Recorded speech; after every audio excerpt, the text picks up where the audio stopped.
Good afternoon, respected ones. Again, I'm back with another question paper discussion. Now, I'm going to present before you the answers of the question paper of Contemporary Indian Education first semester examination of Kannur University 2018 year. In the year 2018, I'll be discussing the 2-mark questions and paragraph questions here. The first question for 2 marks, list out 4 pillars of education. You can just write.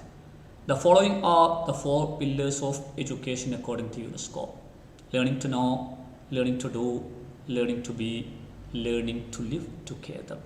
Learning to know, learning to do, learning to be, learning to live together. What is non-formal education?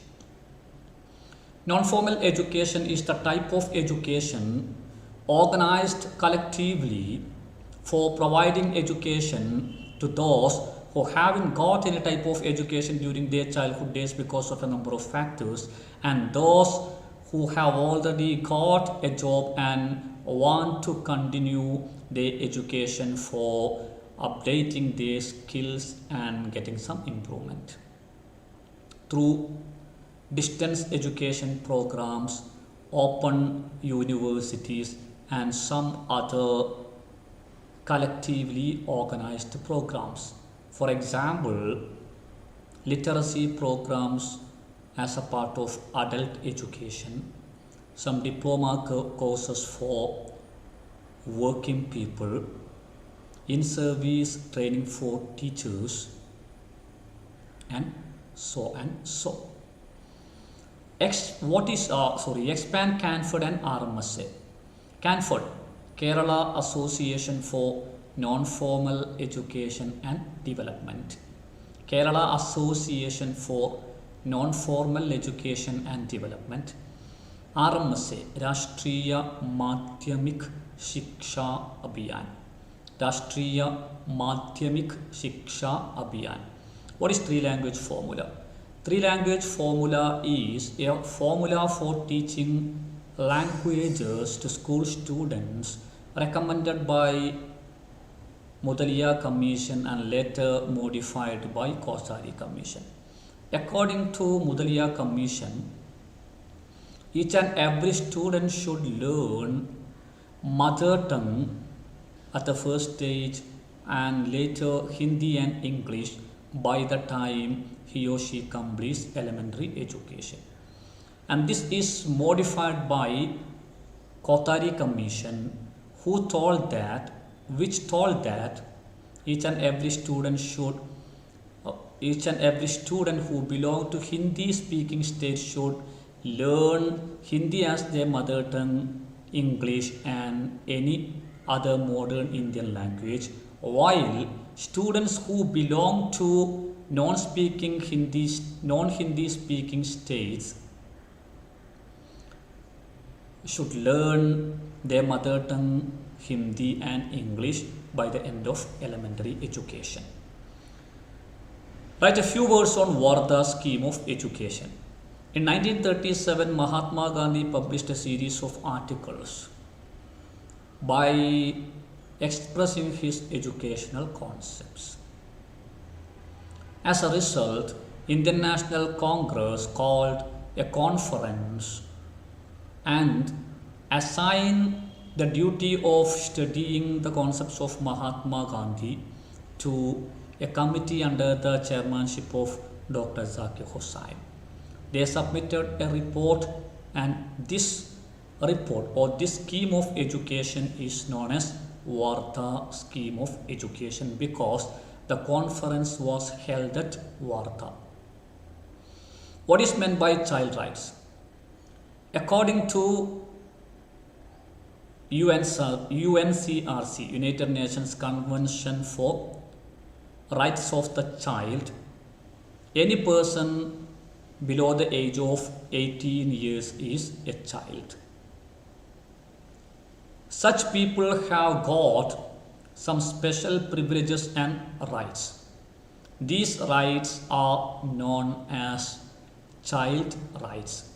Explain the concept of plebinization.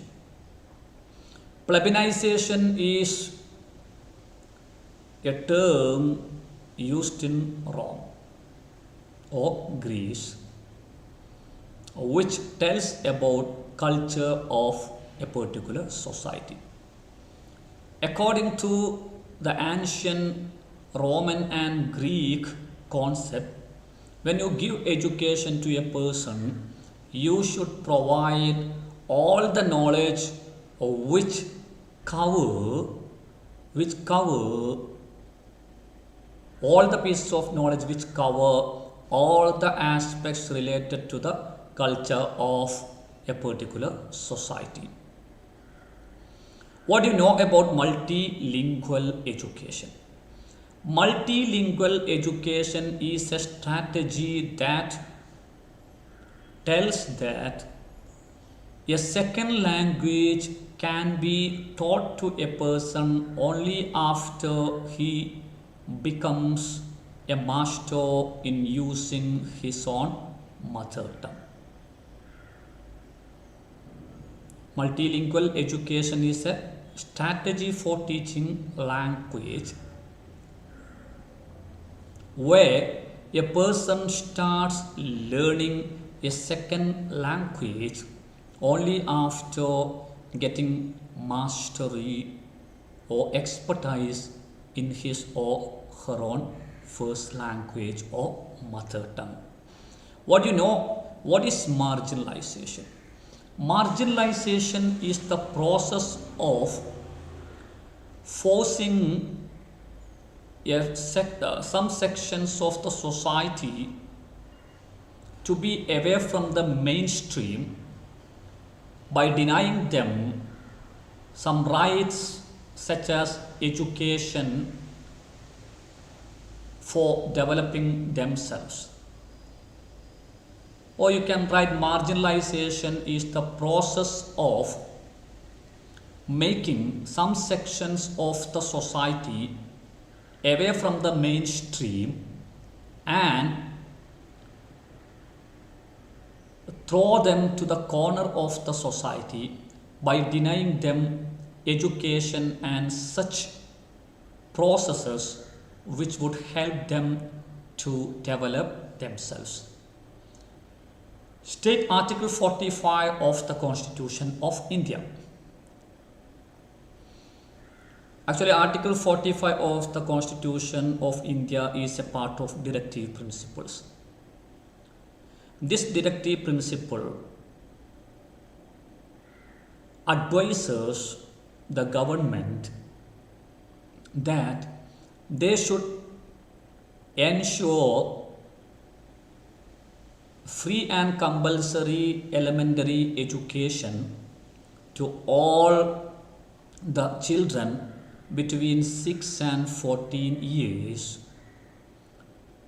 within 10 years after the birth of this constitution.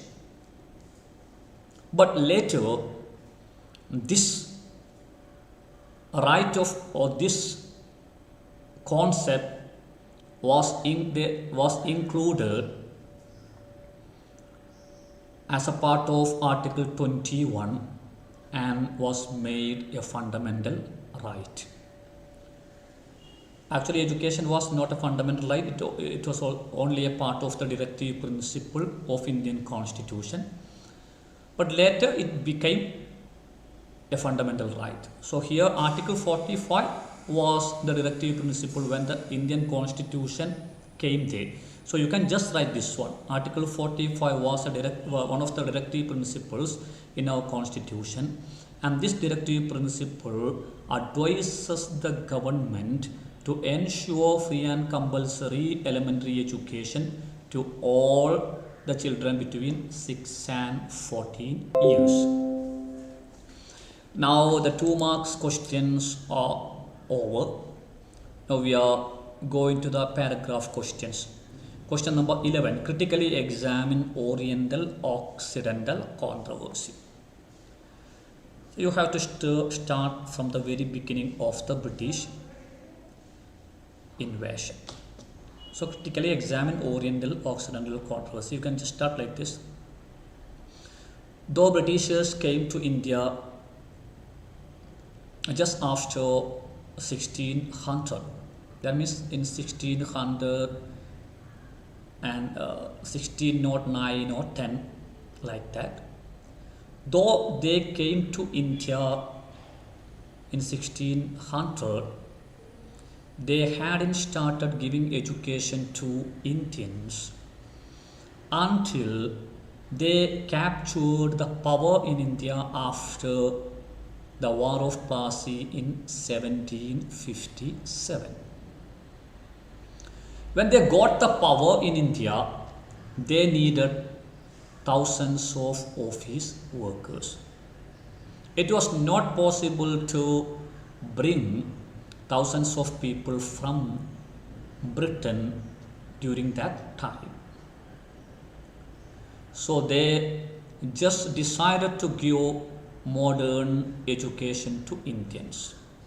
And in 1813, they published the first Charter Act, in which they decided to give rupees 1 lakh rupees for the indigenous educational systems in India to spread English education in India.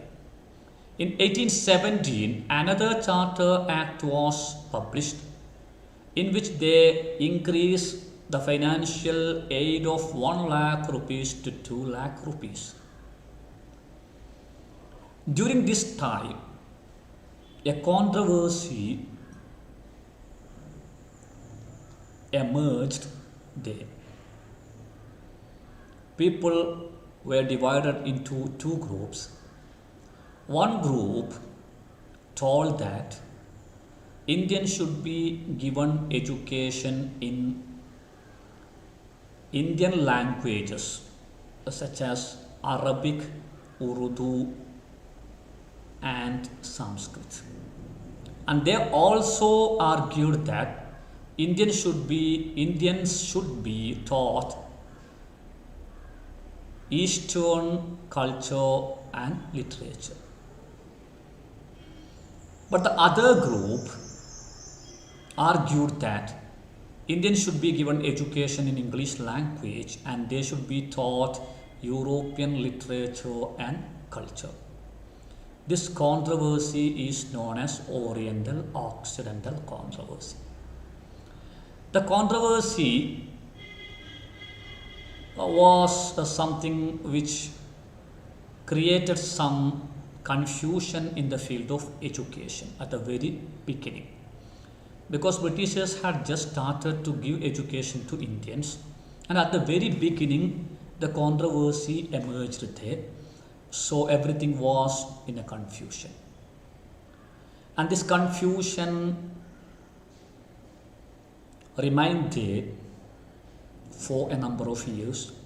And in 1834,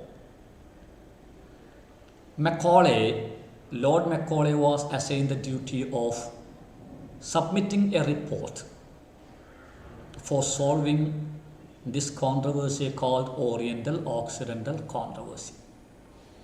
And he submitted his report in 1835. But the report was not enough for solving the problem, but it added more fuel to the burning fire. He recommended that English should be the medium of instruction and European culture and literature should be taught to Indians. He also put forth a recommendation called downward filtration theory, which told that there was no need for giving education to all the people, but they could give education to the elite people, which will be filtered down to the lower class people, because lower class people want to imitate the upper class people. So the recommendations were not enough, were not capable of solving the problem, because he stood with a particular group. He was showing partiality. So he was not able to solve the problem. But later, Charles Wood came in 1855 and he submitted his report, which was something acceptable for both groups, and he was able to solve the problem to an extent. So this is the paragraph you can write for this question. Describe the factors contributing inequality in Indian society. Still you can see inequality in Indian society. Inequality is the state of a society where some sections of people are not getting some sections of people are not given their rights, just like some other sections of the society are getting. Their rights are neglected. They are considered as some people who are away from the mainstream of the society. Actually, there are so many factors which led to this inequality. It starts from the Vedic age. During the Vedic age, there was social stratification. People were divided into four strata, and only the upper class people were given education. During the Islamic period also, people were divided into four strata called aristocrats, priests, town people, and peasants. Just as in the case of Vedic period, during the Islamic period too, only the elite people were given education. During the British period also, there was social stratification in a new name. It was just like the class system of Europe, and people were divided into zamindars, landlords, then farmers, peasants, and so and so. So when we got independence, there was a huge gap. And during the British period, they introduced something called downward filtration theory. According to this theory, there was no need for giving education to all the people, and they started giving education only to the elite people by telling that lower class people will be imitating the upper class people and they would get the education. But elite people were not ready to provide their education to lower class people. So when we got independence, there was a huge gap. An Indian constitution declared so many privileges for such people in the name of positive discrimination. Different governments in India during different eras also declared so many schemes for such people. But still, the pathetic condition is there. Still, inequality is there. Most of the people who belong to such sections are still ignorant of their own rights, their privileges, and their opportunities and their rights given by Indian Constitution. Political leaders only want to get their votes, and after getting power, political leaders never look back. Political leaders are not doing anything for such people. And poverty, unemployment, and loopholes in the laws and regulations are also some other factors which make their status so pathetic still now. There is changes, there are changes. you can see some changes in the case of Kerala and such states where such people have got a better status now. But if you look at India as a whole, you can see that still there is inequality. That is a fact. And these historical factors and contemporary issues are the real reasons behind this inequality in Indian society. So you can write the paragraph just like this. Write the significance of midday meal program. Here you have to write the importance of midday meal program. Indian Constitution and different schemes of governments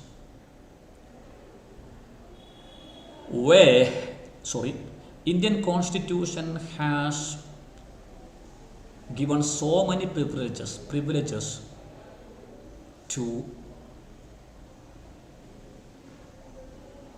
lower class people for making the concept of universalization of elementary education a reality. And such provisions are known as positive discrimination.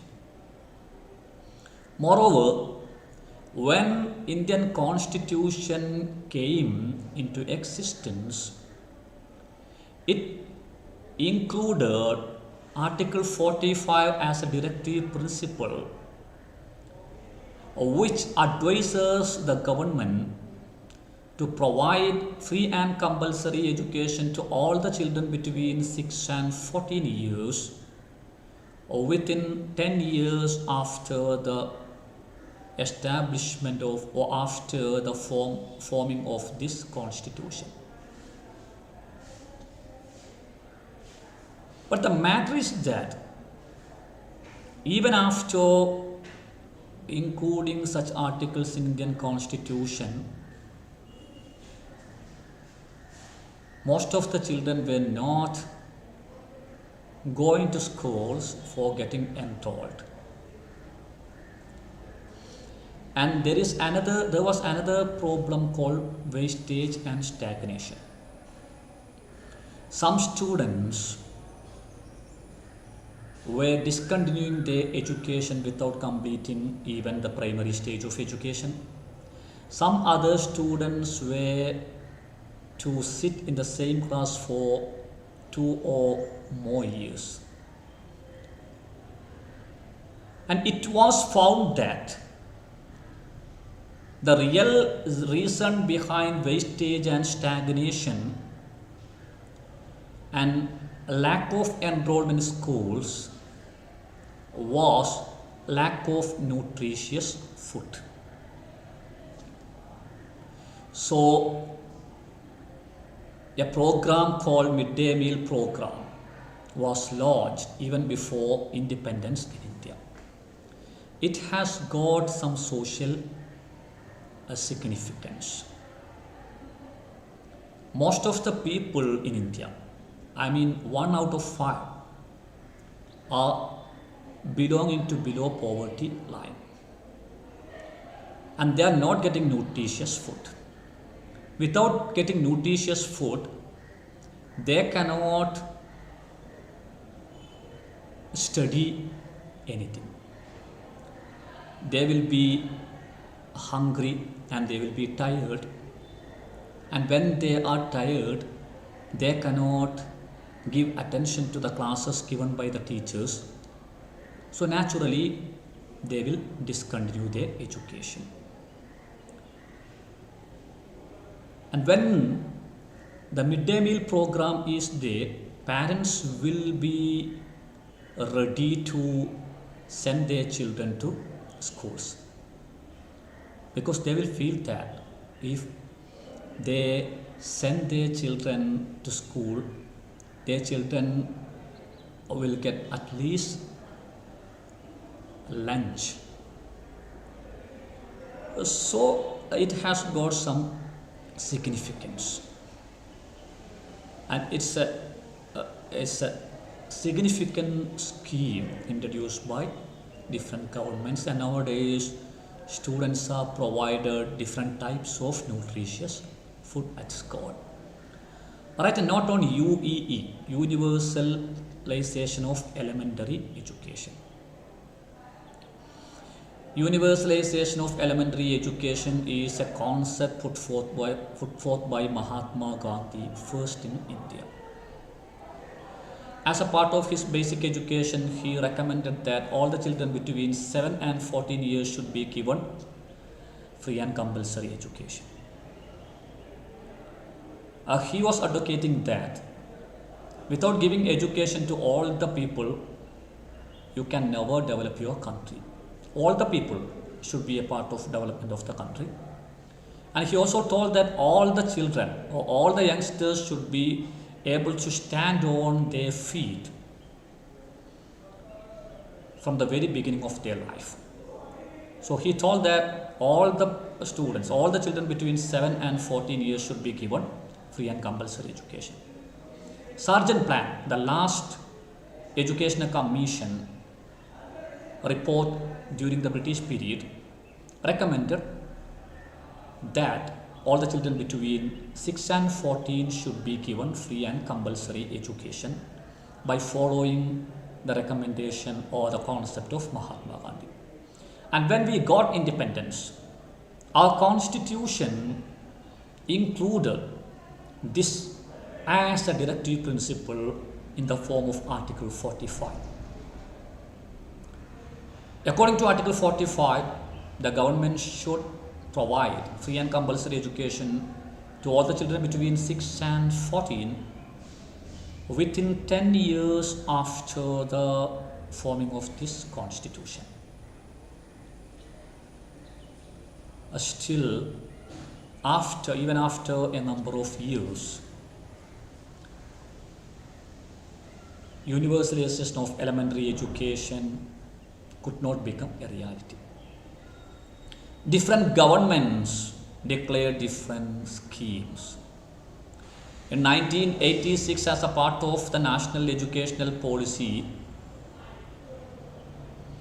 Rajiv Gandhi government declared adult educational programs for providing functional literacy for all the people between 18 and 35 as a part of universalization of elementary education. In 2002, Vajpayee government introduced a scheme called Sarva Shiksha Abhiyan, that is SSA. It was aiming to make all the children come to school by 2005, to make them remain at school itself by the time of 2008, and to provide elementary education to all the children between 6 and 14 by 2010. SSA also declared that there would be special measures for giving education to girl children who belong to the educationally, economically and socially backward communities from educationally backward areas of the country. SSA also declared that it would provide financial aid for building more classrooms, more toilets, and providing more other facilities for co-curricular activities. In 2005, Knowledge Commission submitted a report to Manmohan Singh government, and the first recommendation was there should be access to knowledge to all the children in our country.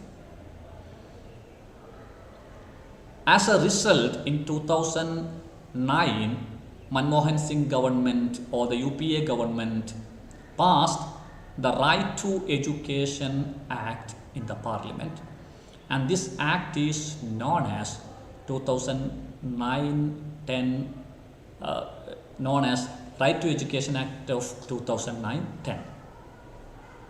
So, Indian Constitution declared different articles, and different governments introduced different schemes, programs and laws for realizing this universalization of elementary education.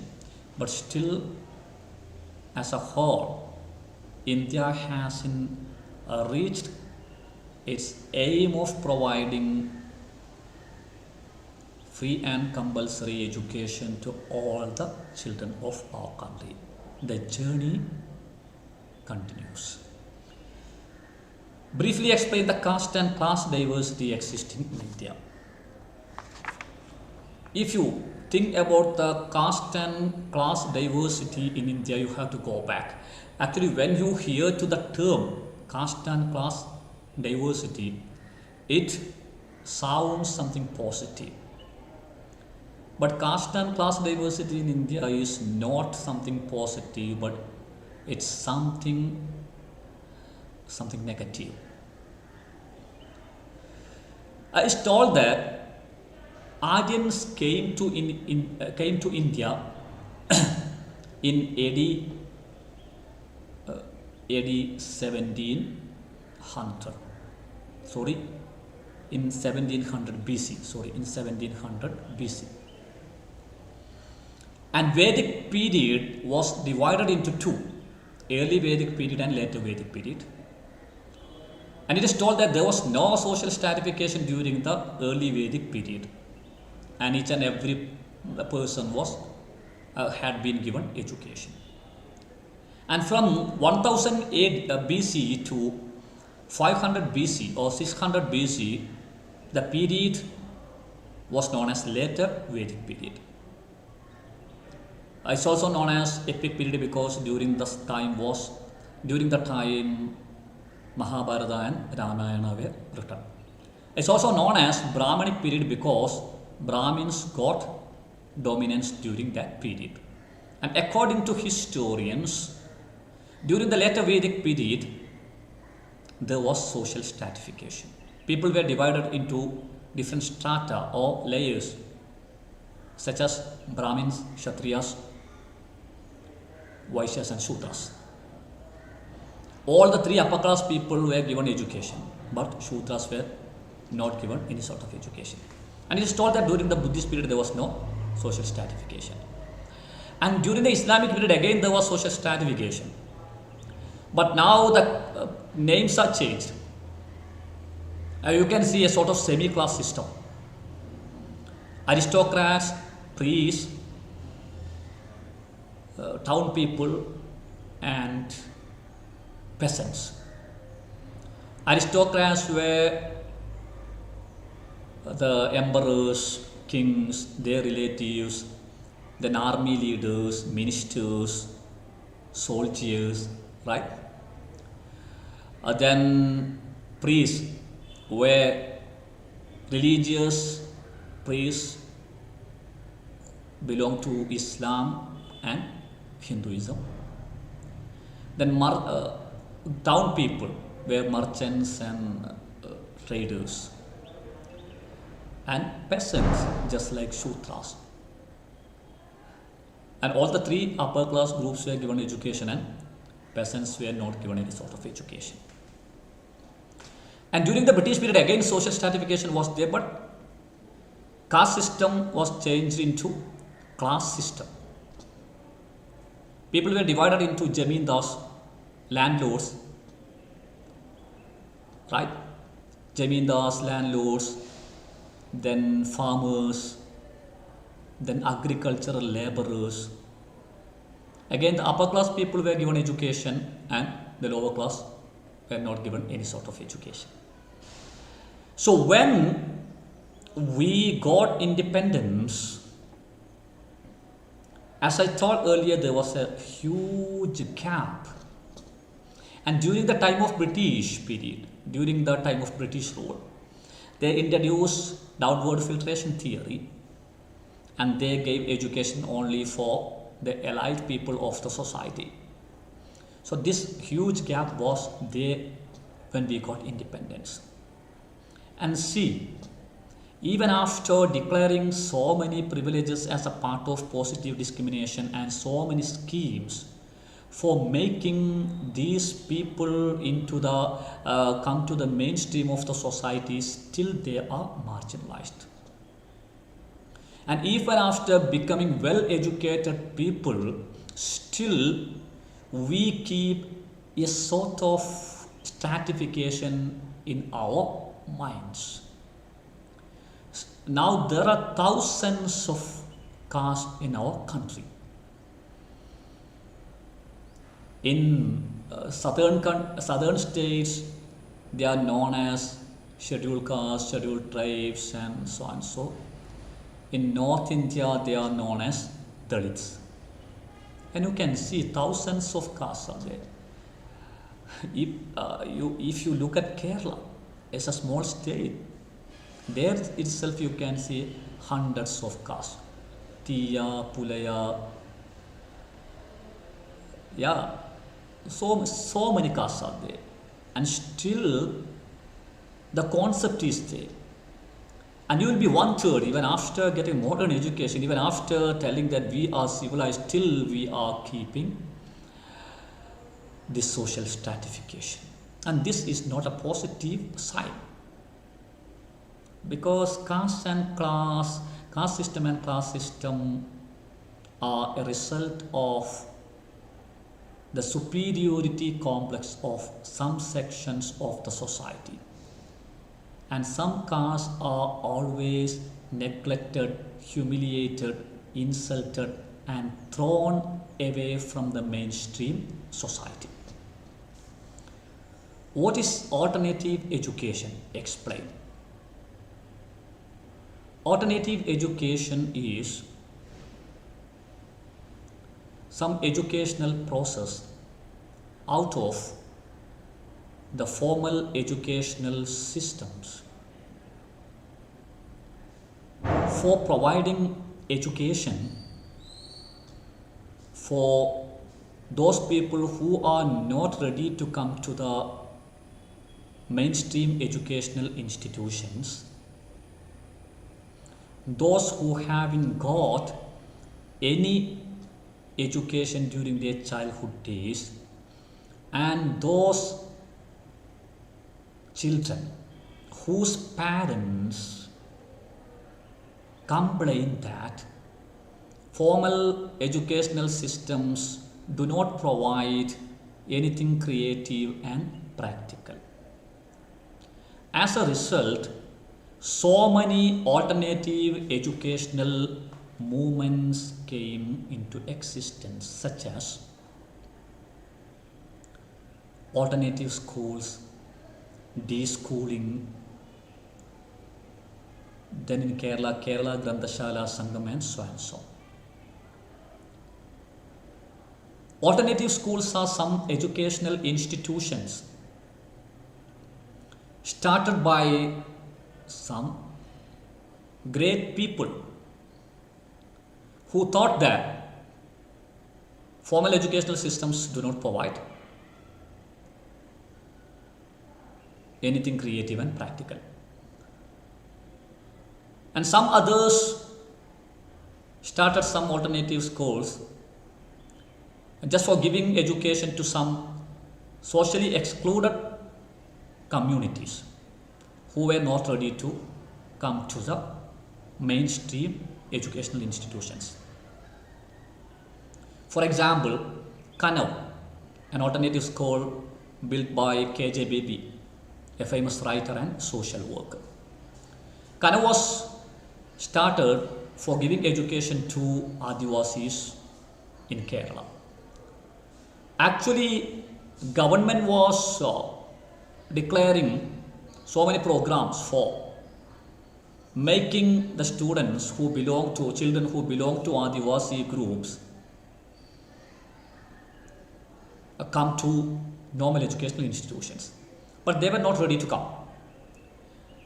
Then there was only one way: just go to them and give them education by making them, by permitting them to learn something by remaining at their cultural backgrounds. So in Kannur, KJ Baby started giving education to Adivasi children through their own cultural activities such as Kalaripat, then trekking in the forest, climbing the mountains, swimming in the wild rivers, collecting wild medicines, and so on and so on. And similarly, another educational institution called Salient was started by Gopalakrishnan and Vijayalakshmi, a teacher couple at Attapadi of Kerala. It was also something out of the traditional formal school system. Another alternative school, which was started by some professionals in Mumbai or in Nasik of Maharashtra, was Anand Niketan. Then there was something called deschooling movements all over the world under the leadership of Ivan Illich. They wanted some reconstruction of education. They wanted that students should or children should provide opportunities for getting practical education and creative education. Another alternative educational movement in Kerala was the foundation of Kerala Grandashala Sangam. It was first Travancore Grandashala Sangam, later it became Kerala Grandashala Sangam. It was founded by K.N. Panikar. And through this organization, K.N. Panikar and the team worked for providing functional literacy for lots of people.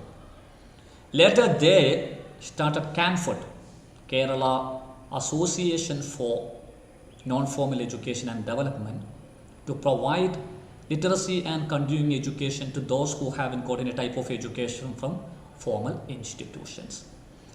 So alternative education movement was something effective and inspirational in the field of education, especially in Kerala and all over India, right?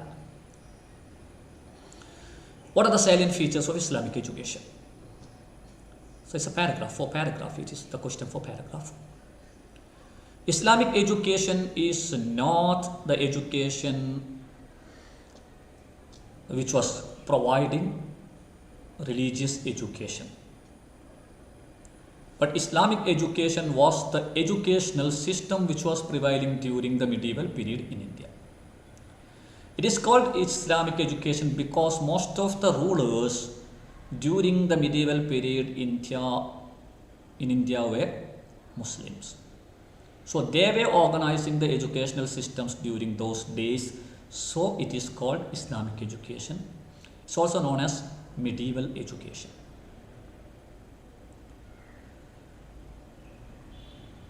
In India, Islamic education has got some specific aims together with the general aims of Islamic education all over the world. The general aims of Islamic education are or were propagating Islamic faith in India, or spreading Islamic faith in India, then making the religious people ready to, or making the religious people able to prepare for life hereafter, and making them have spiritual satisfaction. In India, education during the medieval period had got some other specific aims. They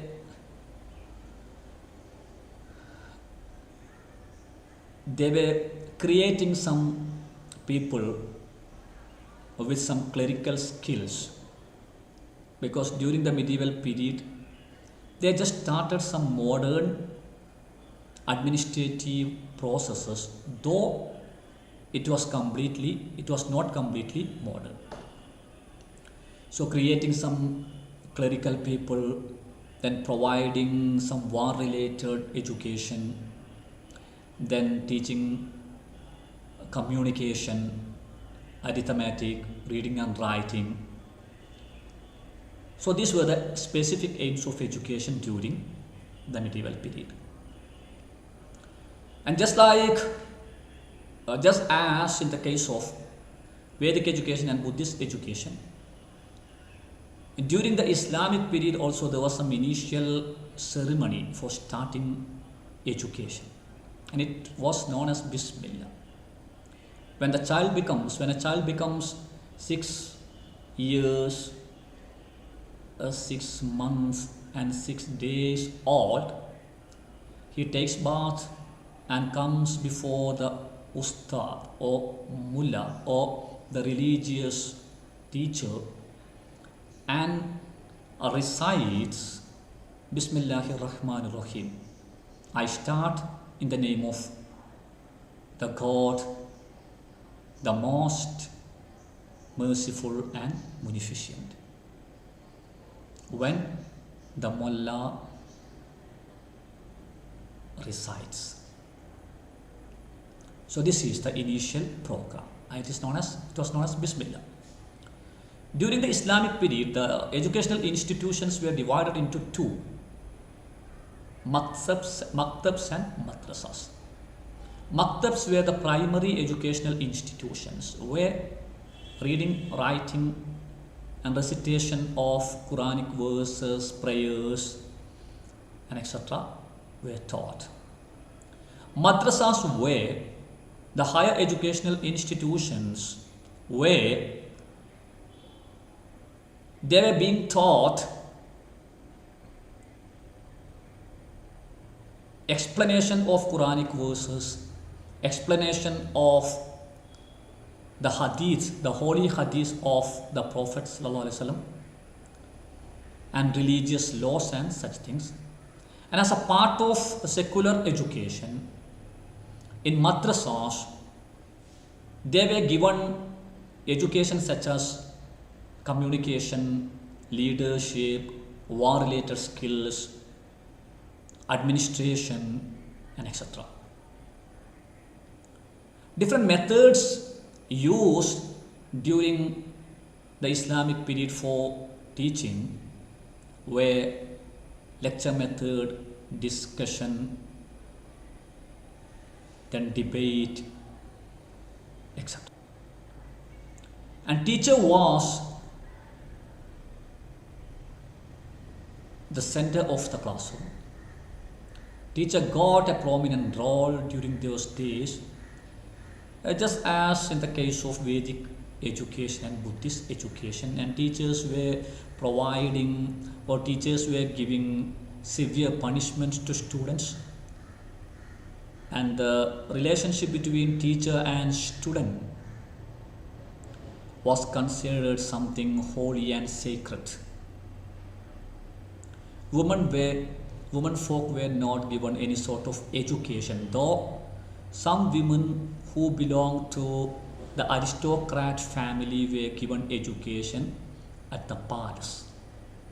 So these are the salient features of Islamic education, and the languages which were used as the medium of instructions were Arabic, Urdu and Sanskrit.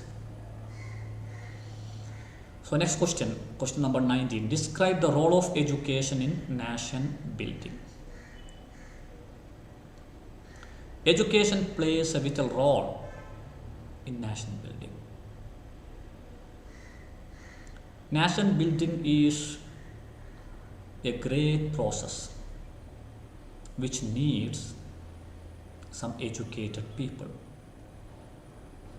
We can look how education helps in nation building.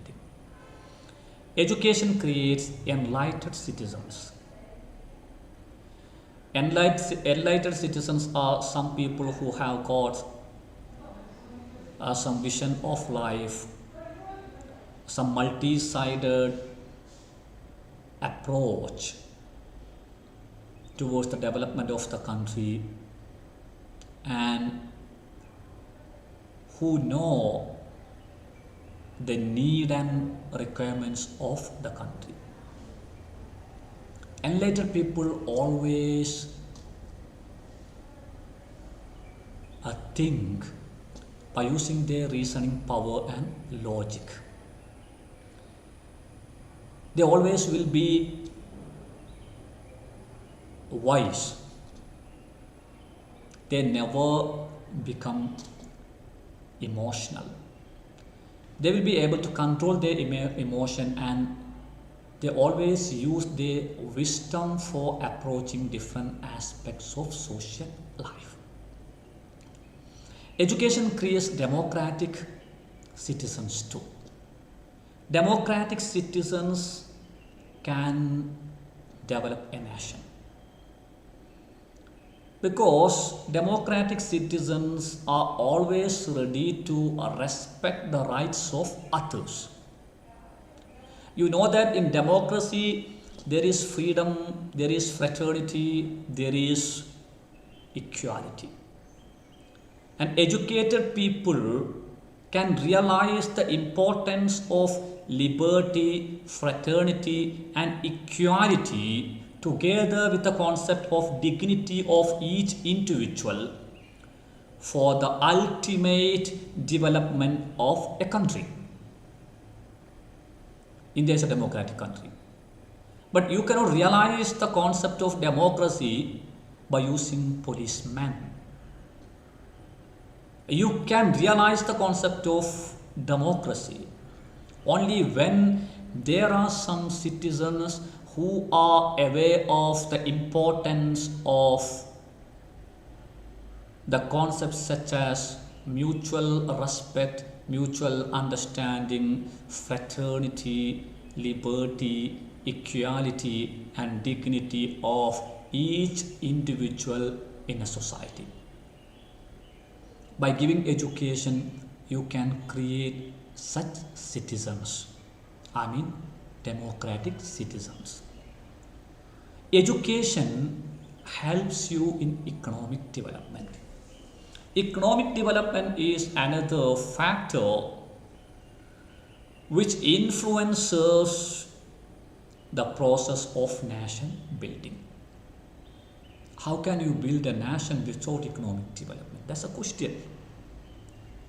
Through education, you can increase the productivity of your country. When you increase the productivity of your country, you can export more. When you export more, you will get more foreign money, and it will be a part of the economic development of your country.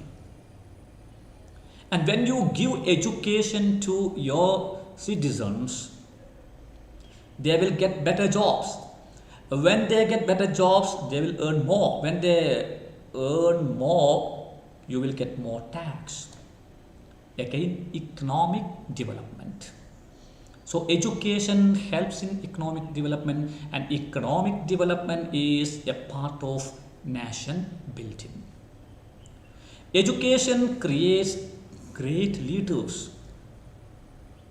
For the process of nation building, you need some leaders who have got great communication skill, great vision, multi-sided vision of life, foresight, and great ideas. See, if you have to build a nation, you have to keep some relationship, bilateral relationship with other countries. For keeping some better bilateral relationship with other countries, your leaders should be with some effective communication skill. And for nation building, the leaders of the country should keep some foresight. They should be able to see what will be there after 10 or 20 years. And on the basis of this foresight, they should plan or they should declare their policies. So education creates great leaders. Great leaders declares better policies for the future, and these better policies for the future will be something crucial for the process of nation building. So you can add more points. So just like this, you can write this paragraph. What is the difference between fundamental right and directive principles of state policy? When we take our constitution, we can see different items: preamble, fundamental rights, directive principles, and fundamental duties. Preamble is the introduction of our constitution, where you can see the values such as socialism, secularism, democracy, and so many things. Fundamental rights are some rights given to the citizens of the country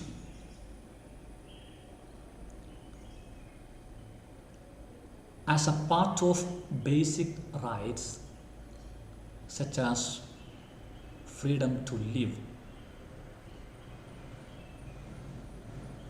If anyone violates the fundamental right of a person, he or she can go to court and complain against the person who has violated. If the government does not take any action to ensure that the fundamental rights of all the sections of society are respected, then people can go to court, and court will be declaring some verdicts against the governments.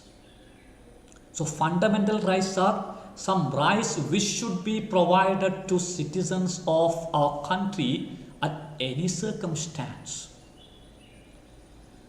There are different fundamental rights.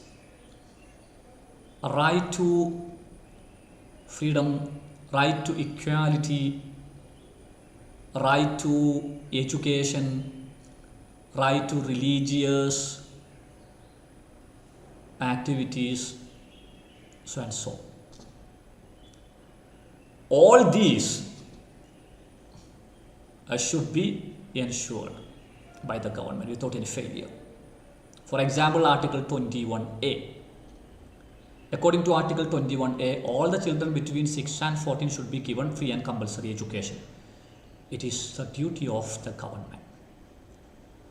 If the government is not providing some sections of the society free and compulsory education, then they can go to court.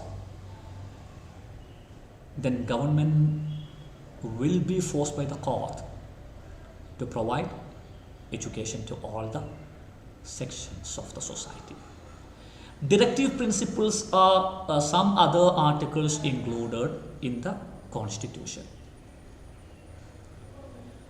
And these are some instructions or advices or directions given by the Constitution to the governments.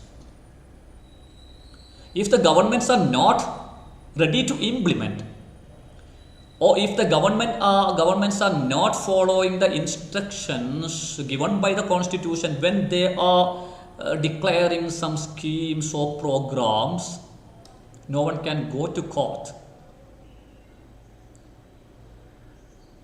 because it is a part of directive principle. The Constitution expects that governments who are committed to people will follow these principles. These are some guidelines given by the Constitution to governments. For example, Article 45, it was a directive principle. According to Article 45, the government should ensure free and compulsory education for all the children between 6 and 14 years. It was just a directive principle. So, though many governments came, the concept of universal elementary education was not fulfilled.